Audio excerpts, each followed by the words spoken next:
Medletzred Nalihibrik Sol.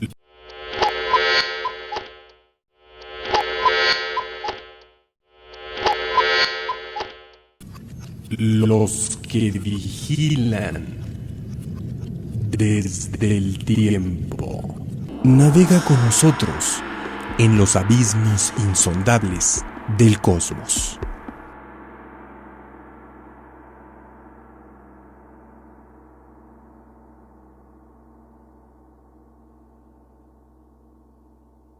¿Qué tal? Estamos aquí en otro episodio de Los que vigilan desde el tiempo. Estamos todavía dentro de lo que es el programa 6. Esto equivale al episodio 2. El primero fue la introducción y contexto. Este actual va a versar acerca de ciencia y exploración relacionado con En las montañas de la locura de H.P. Lovecraft, esta novela de la que hablábamos en la ocasión anterior. Bueno, antes que nada, no olviden suscribirse a este canal del Círculo de Lovecraft Puebla Asociación Civil, y este es su programa Los que vigilan desde el tiempo. Estamos en nuestra tercera temporada y aquí en las redes sociales, en YouTube, y obviamente agradecemos a todos los que han visto y esperamos que hagan comentarios y bueno, obviamente estaremos prestos a responderlos, a comentarles también, y bueno, les iremos dando cauce a las dudas que puedan tener. Tendremos otros bloques en la siguiente ocasión. Hay más episodios todavía. Bueno, pues vamos a comenzar ahora con el de ciencia. En esta ocasión nos acompañan Eduardo y Héctor Ibarra y Omar Aranda para hablar acerca de estos aspectos de la ciencia en esta obra y la exploración, ¿no? En este caso, bueno, pues yo fungiré más como moderador y pues Omar puede hacer muchas preguntas de interés para que ustedes respondan. Adelante. Muy bien, Chucho, gracias por la invitación.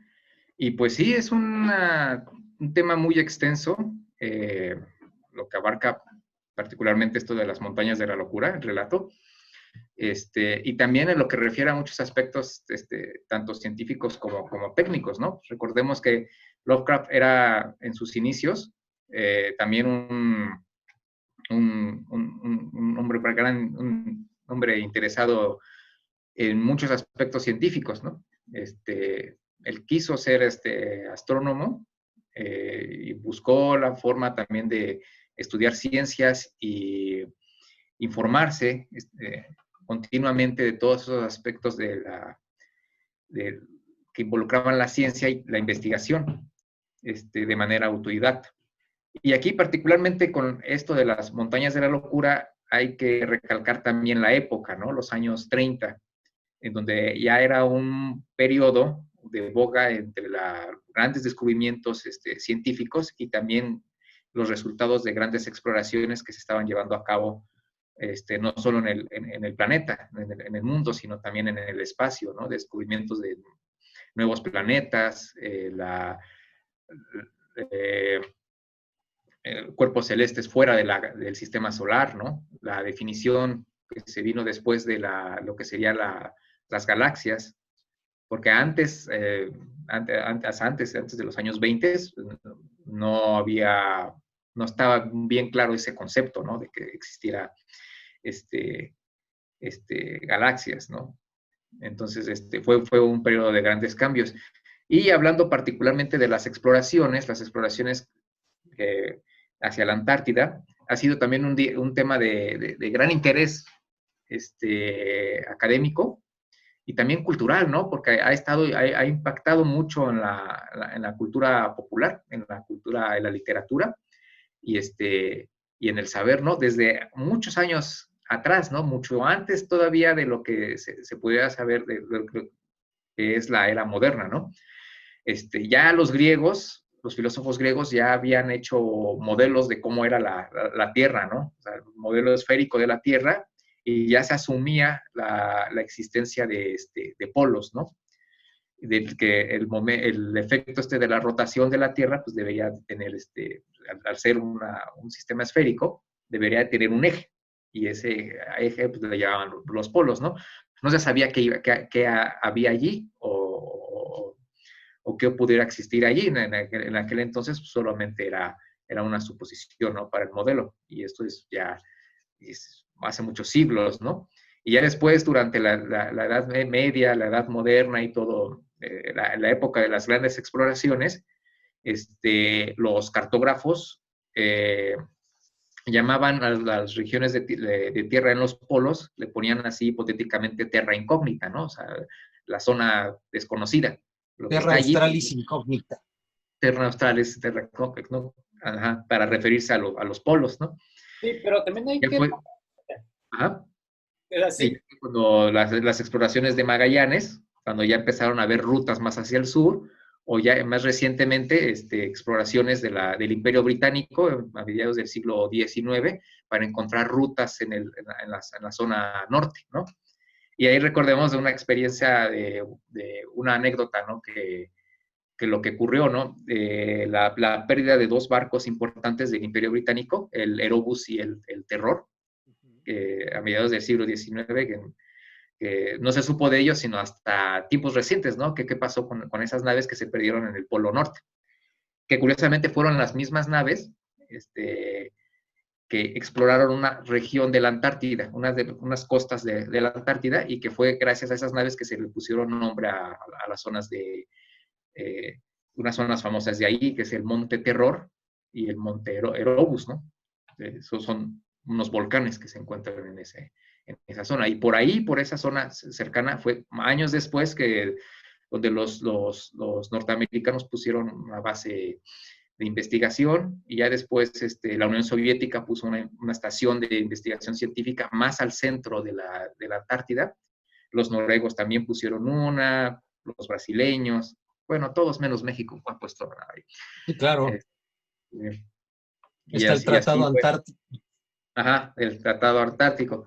Y también, pero eso fue ya en el siglo XX, ya que se sabía más o menos cómo explorar allá, pero incluso muy entrado el siglo XX, en los años 60, 70, tampoco se sabía muy, muy certeramente qué había en el centro, ¿no? De la Antártida. Por eso los soviéticos fueron muy tercos en poner sus bases en el centro, porque no solamente era exploración, sino era una demostración de poder en la que ellos tenían la supremacía de llegar primero al polo, y tenían la capacidad técnica y la capacidad de recursos humanos para poner una estación en una de las partes más inhóspitas y agrestes del planeta, ¿no? Pero, la Guerra Fría.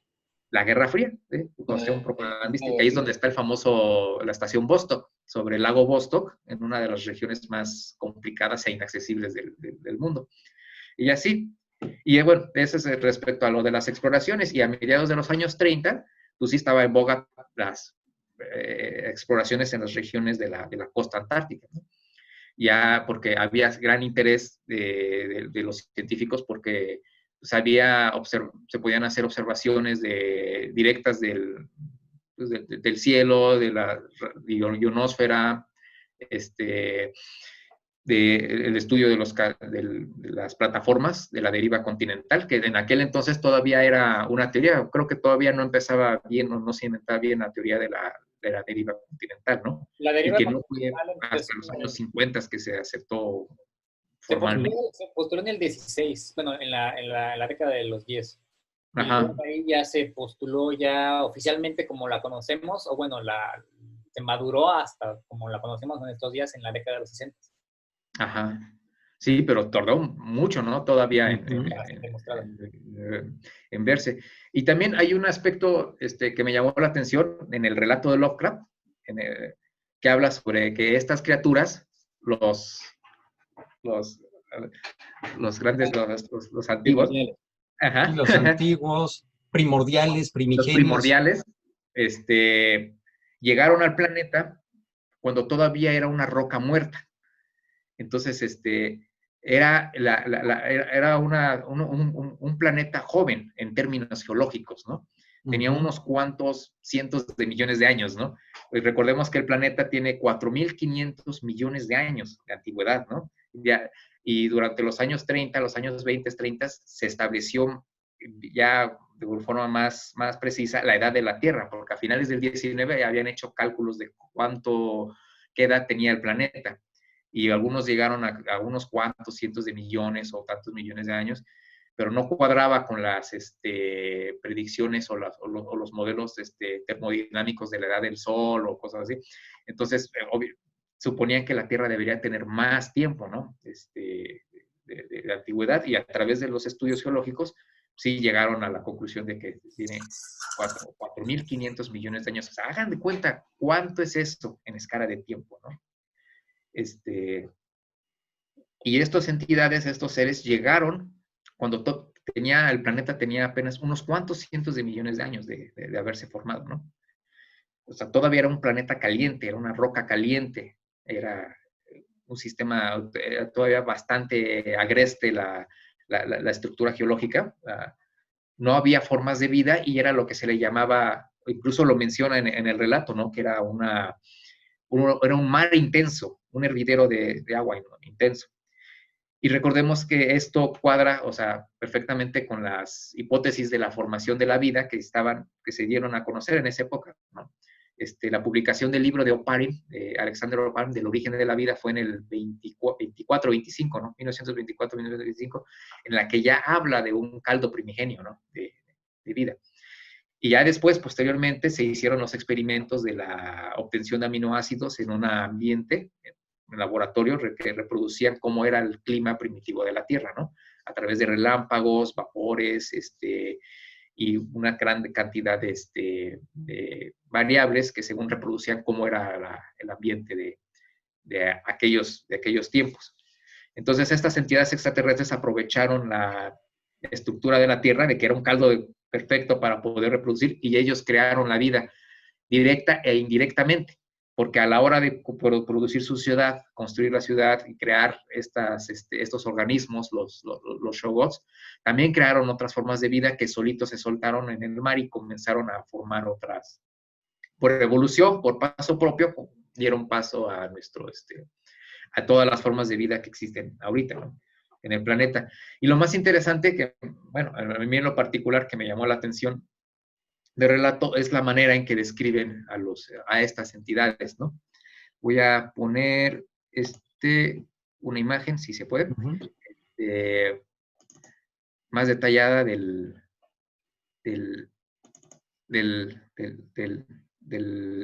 cómo Lovecraft se imaginaba, ¿no? Estas criaturas.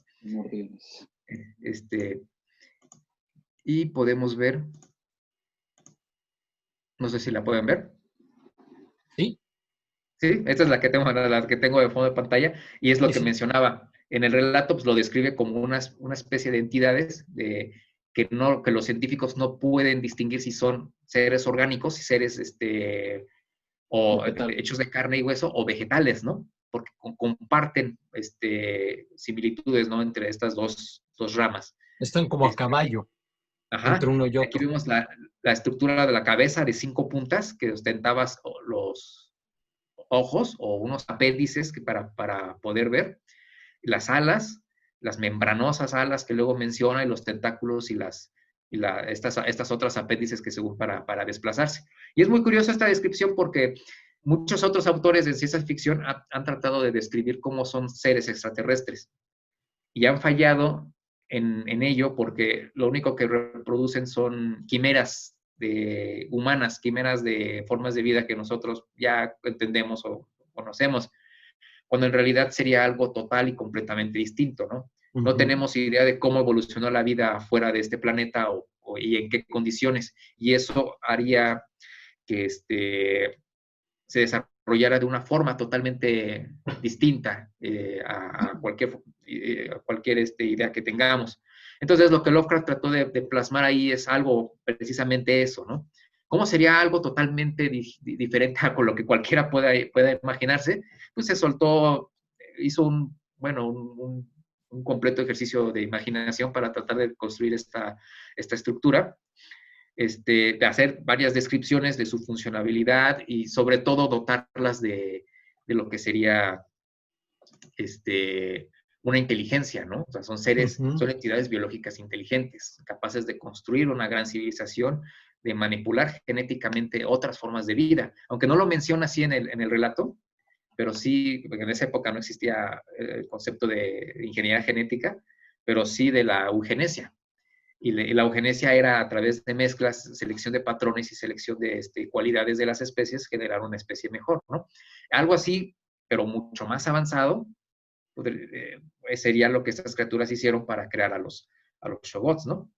Y los Shoggoths, algo también muy, muy, muy interesante es que les otorga una estructura, una forma de física, pues muy extraña, ¿no? También muy difícil de describir, que vendría siendo algo más o menos a esto. Una masa gelatinosa toda amorfa, llena de esferas que podrían ser ojos o podrían ser cualquier cosa que nos imaginemos, no sabemos qué, pero también eran como esclavos, no tenían cerebro propio, pero podían hacer trabajo, ¿no? Fueron los que construyeron la ciudad, construyeron muchas otras cosas, pero se rebelaron porque también están sujetos a la norma de la evolución y pues, desarrollaron conciencia propia, desarrollaron habilidades propias y como pasa en todas las estructuras de las civilizaciones, pues, pues crecen, tienen un auge y también una inevitable caída, y eso fue lo que les pasó. Aquí podríamos tener, hablando de la revista, a ver, por acá la tengo. Hay muchas representaciones de los Shoggoths, que ha sido un ejercicio arduo en la cultura popular de muchos autores, tratar de darle forma exacta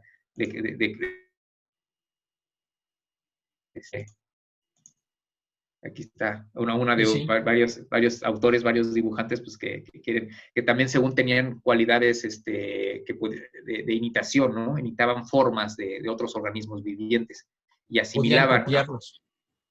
¿Cómo? Podían copiarlos, replicar. Podían copiarlos. Y se ve que la película esta de La cosa de otro mundo, o La cosa de John Carpenter, pues también tomó mucho de eso, ¿no? Sí, sí. No tiene forma. Entonces, eso es lo que eran los Shoggoths, ¿no? Para Lovecraft, así los describía. A ver. Y también, pues, otra de las tantas reproducciones artísticas que hubo de eso, en la portada misma de la revista de Outstanding Stories, donde se ve el equipo de científicos corriendo, huyendo, ¿no? de esta entidad, esta estructura celular amorfa, ¿no? que los perseguía. Entonces, pues Fíjense sí. que algo que a mí me llama la atención, ¿no? Como mencionas de la cultura popular, el color, la portada, me hace pensar hasta qué punto, precisamente, cuando hicieron esta película de Ghostbusters, Los Cazafantasmas, no se inspiraron en algunas en Pegajoso, por ejemplo, Slimmer. Puede ser también. O sea, ellos leyeron de jóvenes o de niños estas obras. Sí, sí, y sí se ve que tiene un impacto bastante fuerte, ¿no? En todo eso. Y sí. Y también pues, se ve que es el ejercicio del esfuerzo de Lovecraft de tratar de reproducir cómo sería pues, una entidad extraterrestre, cómo sería una civilización extraterrestre y las creaciones que esta misma hace, ¿no? Sí, sí. Para su estructura social, científica también, porque eran entidades científicas. O sea, los describe como unos seres pensantes con un conocimiento bastante avanzado, ¿no? Porque son capaces de desplazarse a través del universo y muy posiblemente también del tiempo. De hecho, se refiere a ellos como verdaderos seres humanos. Ándale, sí. De su tiempo. De su tiempo, pues sí. Aunque no especifica si particularmente estas entidades pertenecen a ese tiempo o son de otros tiempos futuros y han viajado también al pasado. Porque también durante la época pues, había discusiones de si, bueno, en esos tiempos, sobre si una civilización extraterrestre podría existir en tiempos tan pretéritos, porque estamos hablando de hace cientos de millones de años, miles de millones de años, cuando también, si ves la historia del universo, el universo, no sé cuánto, tiene 12.000 millones de años, ¿tú, Héctor? Sí, bueno, pero en esa época tenían otras estimaciones porque pues apenas estaba descubriendo, de hecho la idea de la expansión del universo todavía estaba en debate. Sí. Y estaba todavía, hipotéticamente hablando, estaba como una solución elegante matemáticamente hablando, pero no estaba como que 100% aceptada en esa época. De hecho, ni siquiera fue aceptada hasta ya muy entrado en la década de los 70s, 80s. Y la formulación de la famosa paradoja de Fermi, ¿cuándo se hizo? ¿En los años 50? 70s más o menos, fue cuando ya estaba aceptada. Sí, de por qué explica, es una paradoja que explica de por qué, trata de explicar por qué no hay una civilización extraterrestre ahorita en la Tierra, ¿no? Porque no hemos tenido contacto. Si ves el cuadro de tiempo de expansión del universo y la formación de la galaxia, el tiempo de la galaxia, bueno, no el tiempo, más bien la distancia de los extremos de la galaxia, si tú lo mides, si una civilización es capaz de desarrollar y crecerse y obtener una tecnología que le permita viajar a velocidades cercanas a la de la luz, pues ya por la edad de la galaxia ya debió haber recorrido la galaxia, ¿no? Más o menos. Y claro. Pues sí. Eso es en cuanto a, bueno, a algunos aspectos científicos pues de la época, ¿no? También, porque la época pues, también todavía no comprendía mucho los detalles de la exploración de la Antártida. Había muchas cosas desconocidas también del universo y esos huecos aprovechó Lovecraft para poder construir una ficción bastante sustentable, ¿no? Recordemos que esta es una obra bastante particular, bueno, para mi gusto, porque evoca aspectos de exploración y de investigación científica muy, muy duros, muy concretos, pero también muy fieles a lo que era la percepción de la época. O sea, él trataba de darle un realismo lo más alto posible, ¿no? La verosimilitud.